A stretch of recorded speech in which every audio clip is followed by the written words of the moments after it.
Hello, this is Peahead and Associates Group, and we also have Peahead and Associates International. And today we're going to talk to you about one of our many topics that we help our clients with. We are a tax and related services organization. We offer accounting services as well as tax related services on a number of topics. So if you're in the market for a professional who does tax and tax related services, consider us in the process. So today we're going to be talking about specific topics. Below you will see our website, peaheadandassociates.com, and our QR code is at the bottom as well. If you take your phone and put it over the QR code, you should be able to get directly to our site. With that, let's begin our presentation. Independent contractor versus employee update. So this is the discussion on this topic related to the 2024 tax form. So let's talk about some indicators of being an employee. Working for someone else's business generally can you can only earn more by working additional hours. Typically, using an employee's materials, tools, or equipment. Typically for working for one employer or may be prohibited from working from others, continuing or indefinite relationship with the employer. Excuse me, employer decides how and when the work will be performed, and an employer assigns the work to be performed. These are indicators of being an employee. So basically, if you pay attention to the trend, it indicates that the employer is making decisions about what the employee will be doing as far as performance of work, the time it's going to be done, etc. So here are some indicators of an independent contractor. You're in business for yourself, can increase profit through business decisions. Typically provide your own materials, tools, equipment, and use them to extend market reach. Often work with multiple clients, temporary relationship until project is completed and decide how and when they will perform the work. An independent contractor also decides what work or projects that will be taken.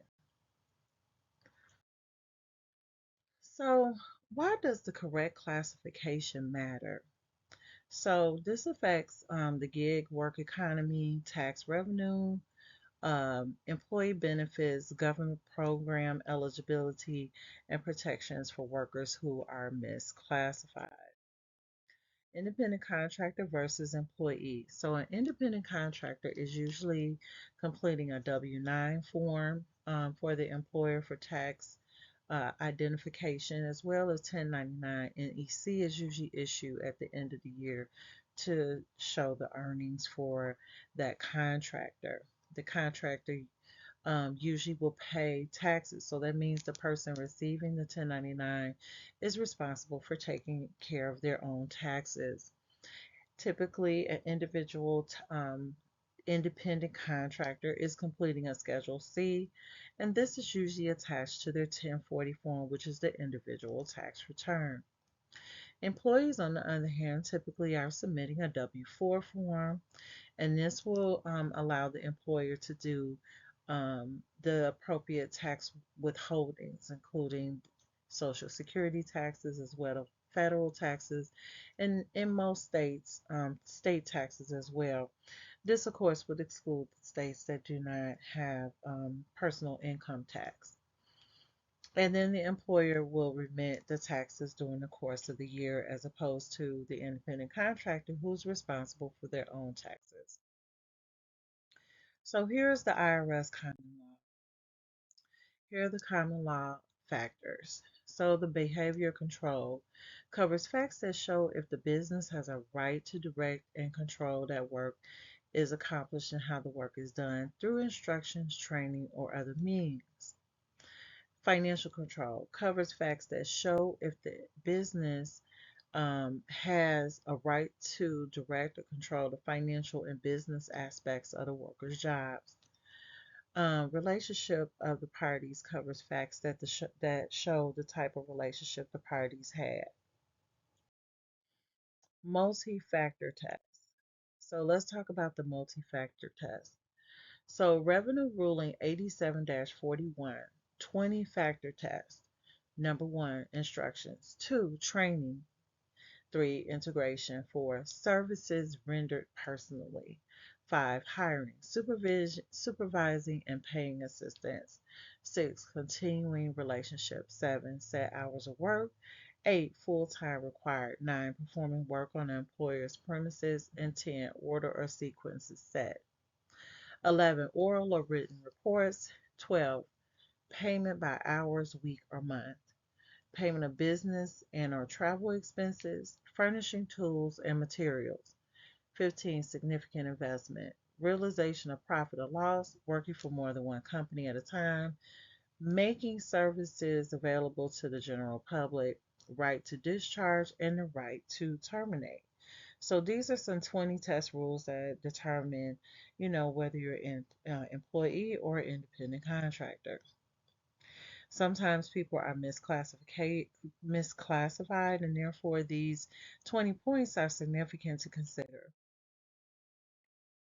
In a ruling Santos versus Commodore TC Bimbo 2020-88, some key factors in that situation. Letitia C. Santos owned Campos Cleaning Company, a unincorporated business.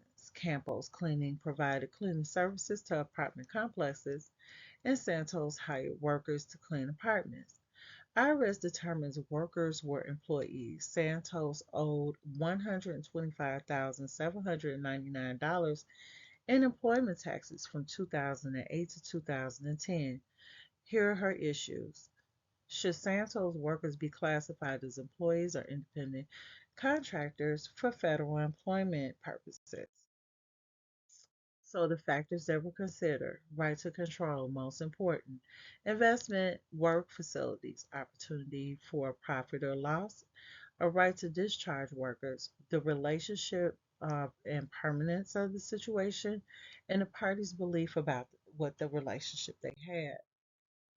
So the key findings from this was that Santos did not exercise sufficient control over workers. Santos rarely supervised cleaning work directly. Now, workers used own supplies, transportation, set their own pace, could decline jobs or hire assistants. Workers had prior experience, needed no training. Many had only limited, transitory relationship with Santos. So Santos issued a Form 1099 miscellaneous. So that was a decision for the petitioner. Now, the key facts included an office manager, Janine Smith, and medical assistants. In this case, cardiovascular center SS, and in this memo, the workers included an office manager and medical assistant. Workers were paid hourly, submitted timesheets, and received cashier's checks. Practitioner did not file Forms 1099 or W-2 or pay employment taxes for the worker. Here's the issue: were the workers employees or independent contractors during this period? The factors considered: the degree of control exercised by principals over the worker, which party invests in work facilities, worker's opportunity for profit or loss, whether principal can discharge worker, whether work is part of a principal's regular business, and the permanency of the relationship. The relationship the parties believed that they had created. So, in the key findings, the petitioner exercised significant control over the workers. The petitioners provided facilities, tools, and supplies. Workers had no opportunity for profit or loss, were paid set hourly rate. Work performed was part of petitioner's regular business, and workers had a permanent long-term relationship with the petitioner. So the decision was for the respondent.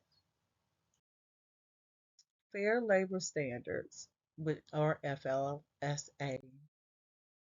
So the Fair Labor Standards Act, DOL issued new regulations published on January 10, 2024.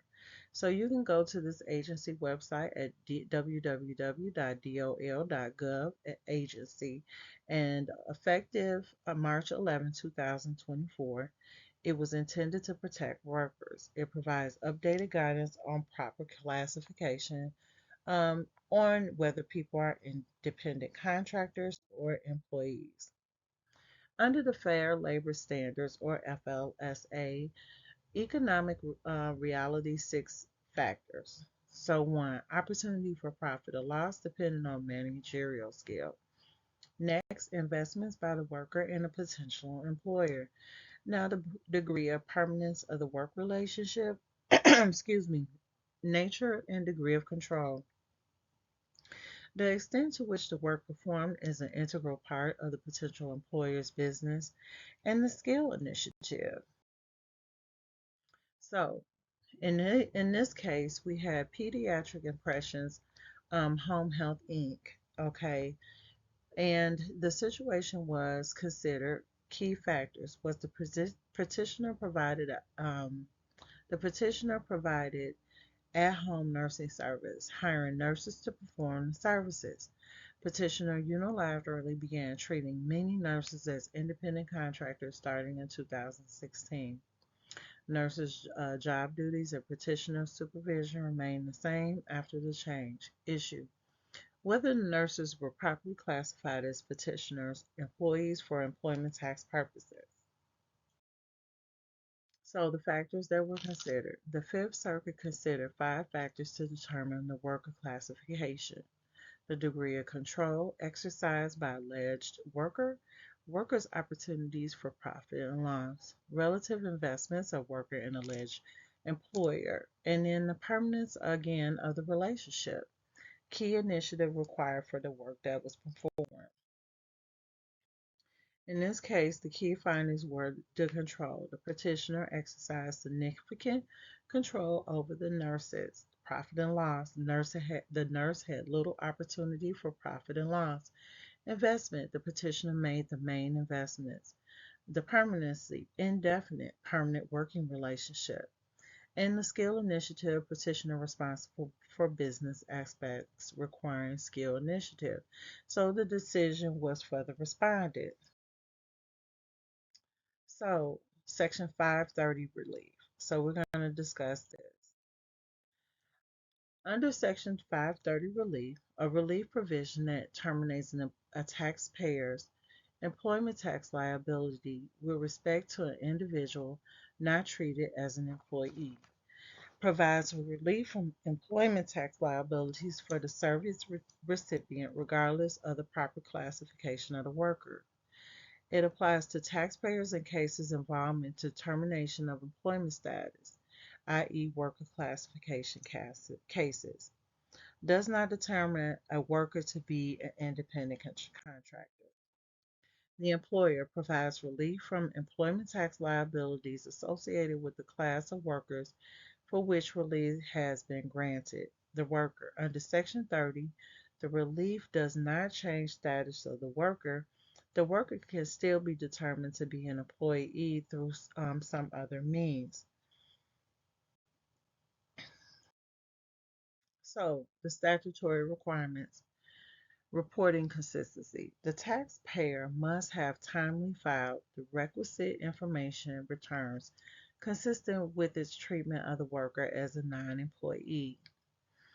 Substantive consistency. If the taxpayer or predecessor treated the worker or any worker holding a substantially similar position as an employee at any time after January 31st, 1977, the taxpayer will not be eligible for relief.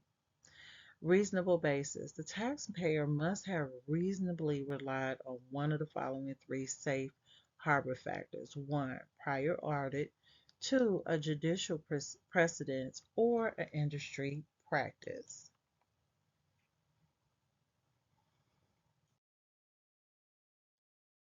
So, we're going to get into um, some other cases. Under Reedy Foundation, Inc.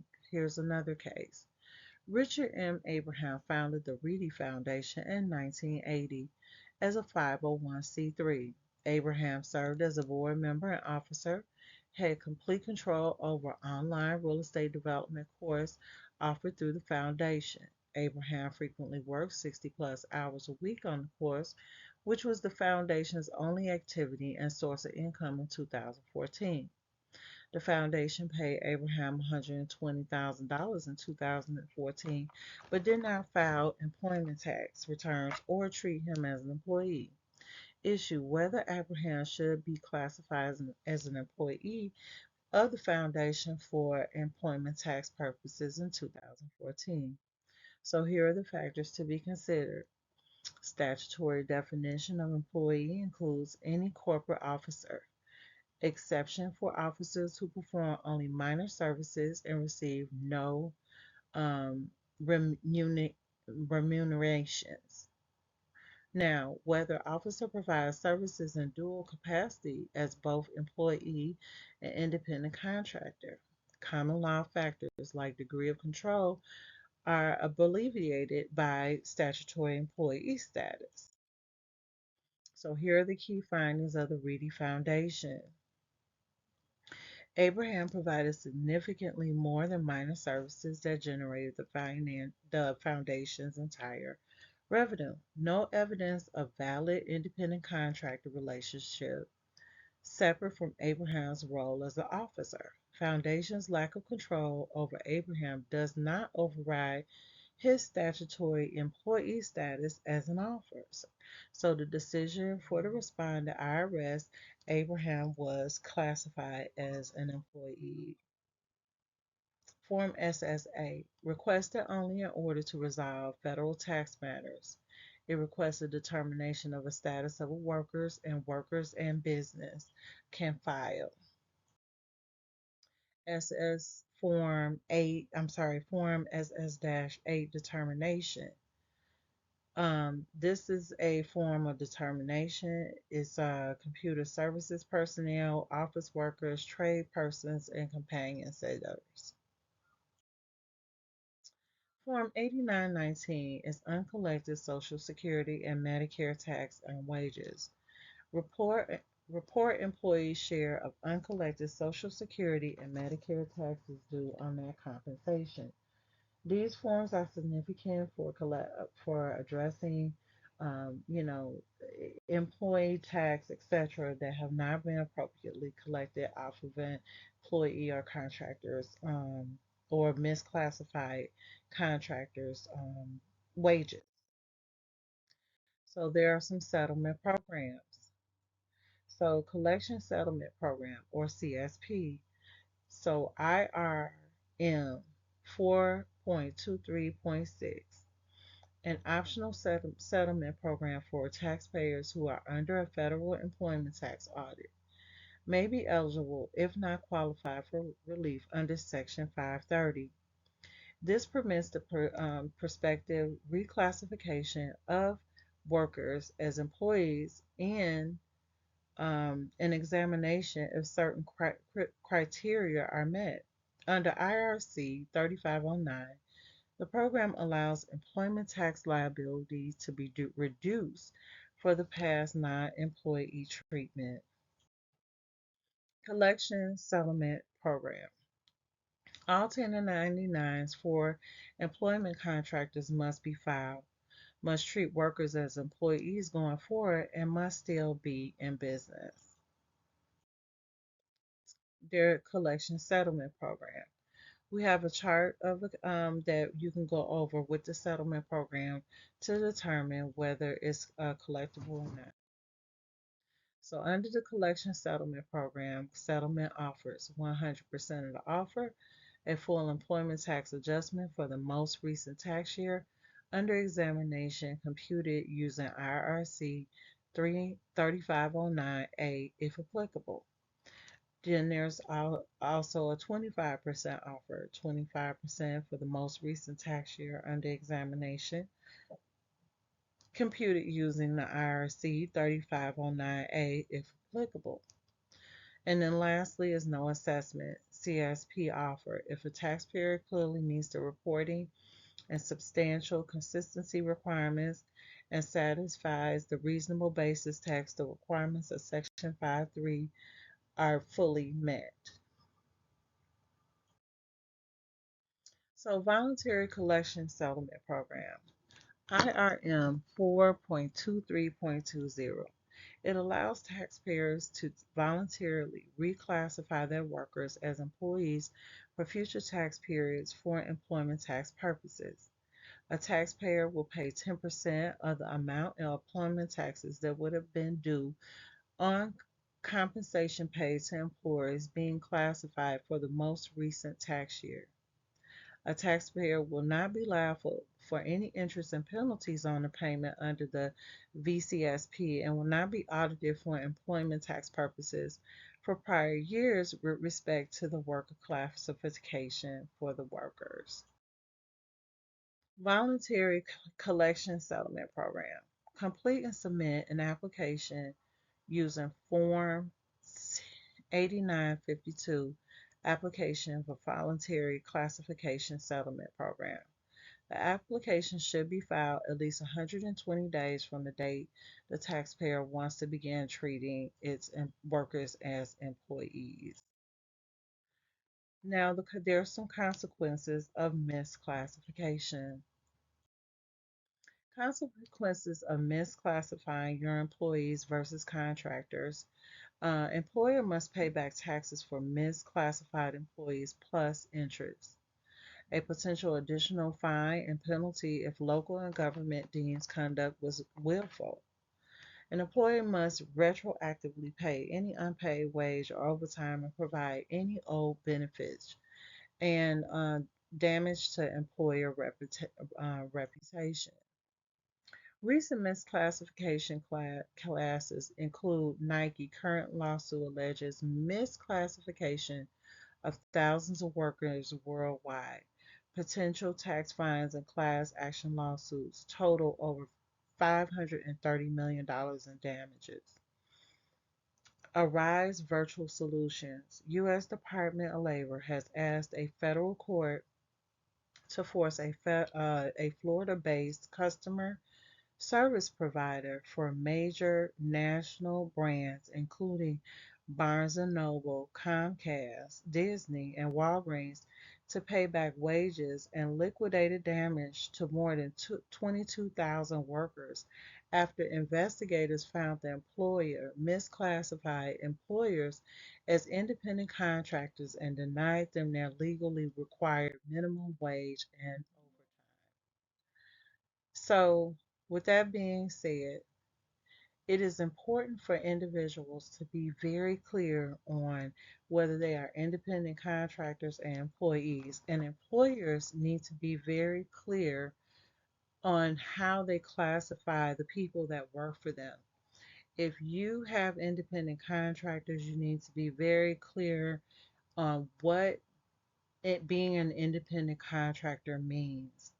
Many jurisdictions regarding states and other local governments have cracked down on this process of making people independent contractors when they should be employees.